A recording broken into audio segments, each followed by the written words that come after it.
So friends, a new poll, wait, not about the election.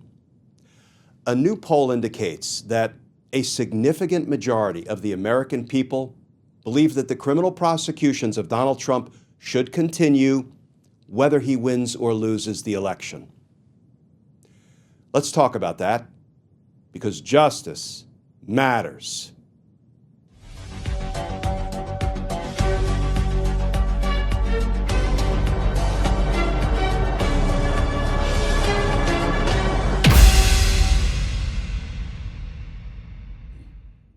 Hey all, Glenn Kirshner here. So friends, listen to this USA Today headline. A president on trial? Many voters want Trump to face charges even if he's elected. Okay, now that headline may inspire you to say, duh, but stick with me here for a minute, because I feel like this may actually tell us as much about the upcoming election as it tells us about the direct topic of the polling question, having to do with the Trump prosecutions. But first, if you'll indulge me, just 30 seconds of housekeeping. As you may know, here at Justice Matters, we are an all-volunteer outfit. We're up and running 7 days a week, posting a legal analysis video every day, and we couldn't do it without your help. So if you're interested in more formally supporting our all-volunteer efforts, our mission, our content, please feel free to come on over to patreon.com. You can sign up to become a patron, and if you do, I will send you some Team Justice and Justice Matters stickers and a personal handwritten note of thanks. Now, let's turn to that USA Today article, and here is how it reads in part. A majority of Americans think it would be wrong for Donald Trump to have the Justice Department drop federal charges against him if he wins back the White House, according to a new USA Today Suffolk University poll.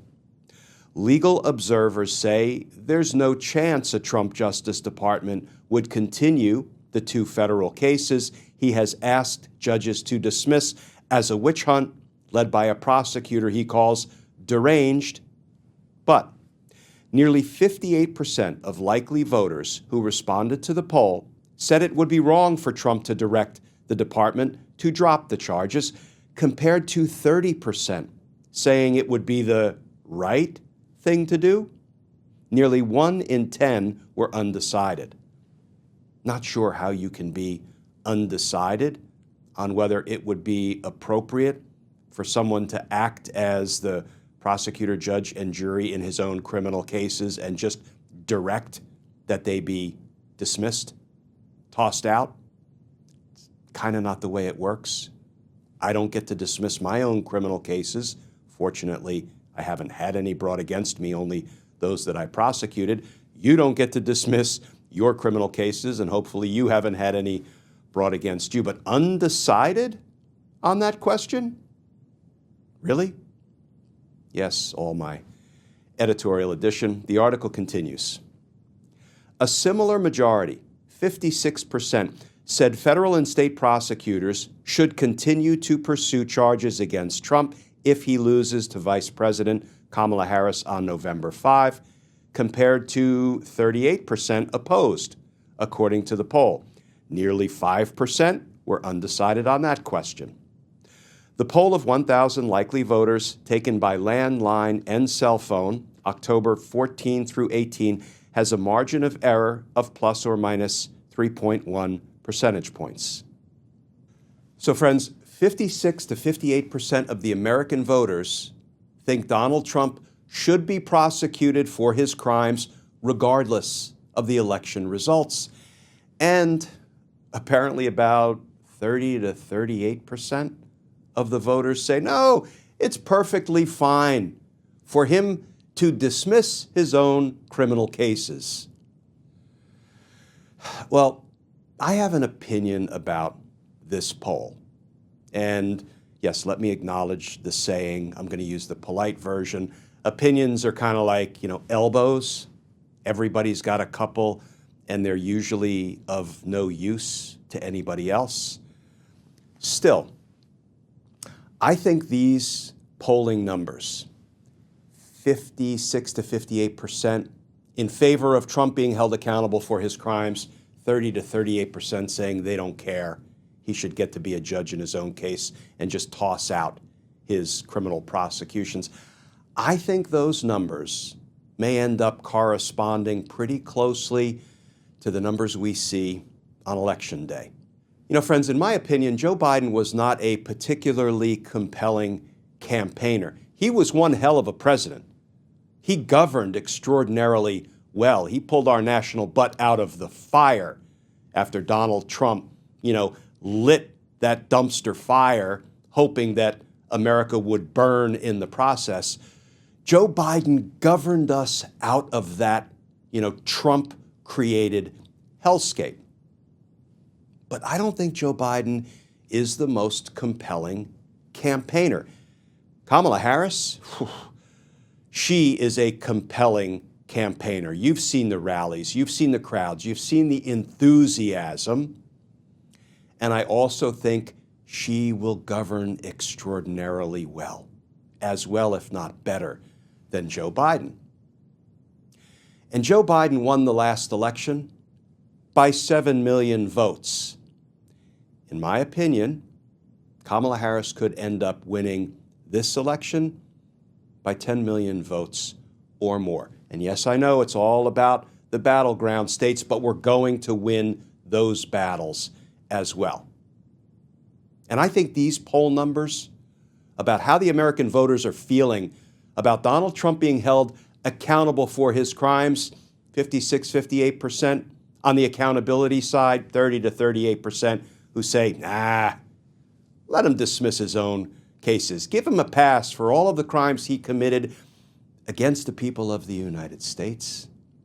Yeah, I think those numbers are going to end up being telling come Election Day. Just one man's opinion. So the other thing I wanted to do today, friends, again, with your kind indulgence, it'll take me a few minutes. I just wrote a piece for MSNBC, and it just went up. It was just published, trying to highlight the danger of Donald Trump, being a judge in his own case, being able to just throw his criminal cases out, and talking about how it looks like Donald Trump is trying to orchestrate precisely that, killing his own criminal cases.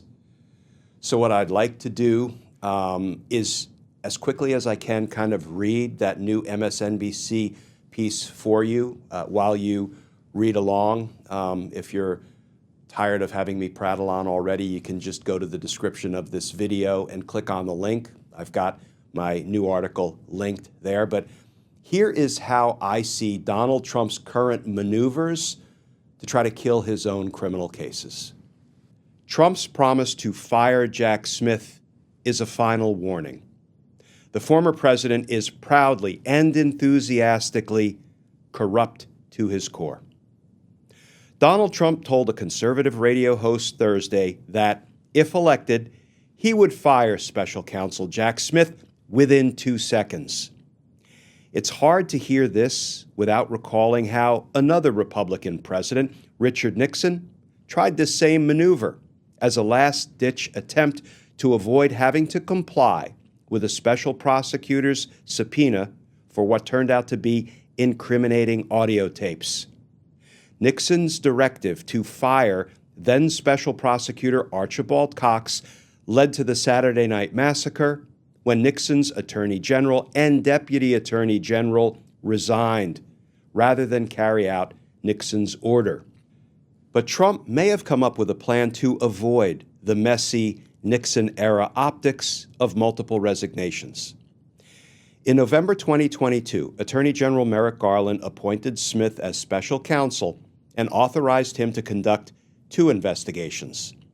The first covered possible crimes committed by Trump in connection with his attempts to retain the power of the presidency after losing the 2020 election, while the second concerned possible crimes surrounding his retention of classified documents in Florida.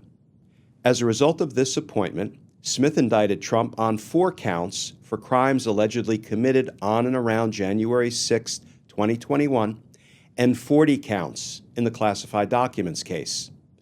Unsurprisingly, then, Trump has attacked Smith ever since his appointment and is now promising to fire Smith as one of his first acts should he be elected to a second term. Given that he's no student of history, Trump may not know that a president can't fire a special counsel, at least not directly. Only the Attorney General can fire a special counsel. This is why, in 1973, when Nixon wanted to shut down Archibald Cox, the special prosecutor, he ordered Attorney General Elliot Richardson to do so. Richardson refused and immediately resigned. Nixon then turned to his Deputy Attorney General, William Ruckelshaus, and ordered him to fire Cox. Ruckelshaus also refused, and he resigned. Nixon then moved on to the number 3 guy at the Department of Justice, Solicitor General Robert Bork, and ordered him to fire Cox. Bork did so. That's right, friends. Archibald Cox got borked. Okay, I guess that's my editorial addition to my own written piece. The piece continues. Bork did so, though a court later would rule the firing was unlawful. Trump has considered firing a special counsel once before. During Robert Mueller's Russia investigation, Trump considered asking Deputy Attorney General Rod Rosenstein to fire Mueller. Attorney General Jeff Sessions had recused himself from overseeing the inquiry, but his White House counsel, Don McGahn, threatened to resign, and even loyal Republicans like Senator Lindsey Graham warned that any effort to go after Mueller could be the beginning of the end of the Trump presidency. This time, though, Trump may have a scheme to ensure a Justice Department official will do his dirty work. ABC News recently reported that Trump's transition team has none other than Judge Aileen Cannon on the short list to be Trump's Attorney General. NBC News and MSNBC haven't confirmed the report, which cited sources familiar with the matter, but Cannon's appeal to Trump is obvious, as she might be just the person whom Trump could count on to fire Smith. Cannon was nominated to the federal bench by Trump and confirmed after he lost the 2020 election. When the FBI seized classified documents from Mar-a-Lago, Trump's Florida property, Trump filed suit contesting the legality of the seizure. Cannon was assigned to preside over the litigation, and her ruling appointing a special master to the matter effectively stopped the criminal investigation dead in its tracks. When the Department of Justice appealed, the 11th Circuit Court of Appeals reversed Cannon not once but twice for abusing her judicial discretion. After Smith indicted Trump for crimes including unlawful retention of classified materials, obstructing justice, and violating our nation's espionage laws, the trial was unfortunately assigned to Cannon. After months of foot-dragging, she dismissed the charges against Trump, concluding that special counsels are unconstitutional. Cannon made this ruling, notwithstanding the fact that special counsels and special prosecutors have been used in the criminal justice system dating back to the 1800s. And every judge and every court that has ever litigated the issue has ruled that they are lawful and constitutional. It's fair to say that Trump hit the jackpot by having Cannon preside over and dismissing his criminal case. He certainly thinks so, though Trump has relentlessly and often viciously criticized virtually all other judges who are presiding over his criminal and civil cases. He has praised Cannon effusively every step of the way. Now, the kicker. Let's assume Trump nominates Cannon to be Attorney General, and she is somehow confirmed by the Senate. Trump likely won't even have to tell Cannon to fire Smith, because in substance, She already has. Trump would be able to avoid the messy Saturday night massacre debacle that was part of Nixon's downfall. Trump's promise to fire Smith is a final warning to voters that he is proudly and enthusiastically corrupt to his core. In the event voters return him to office, he undoubtedly will once again be willing to use that office's powers to evade criminal accountability.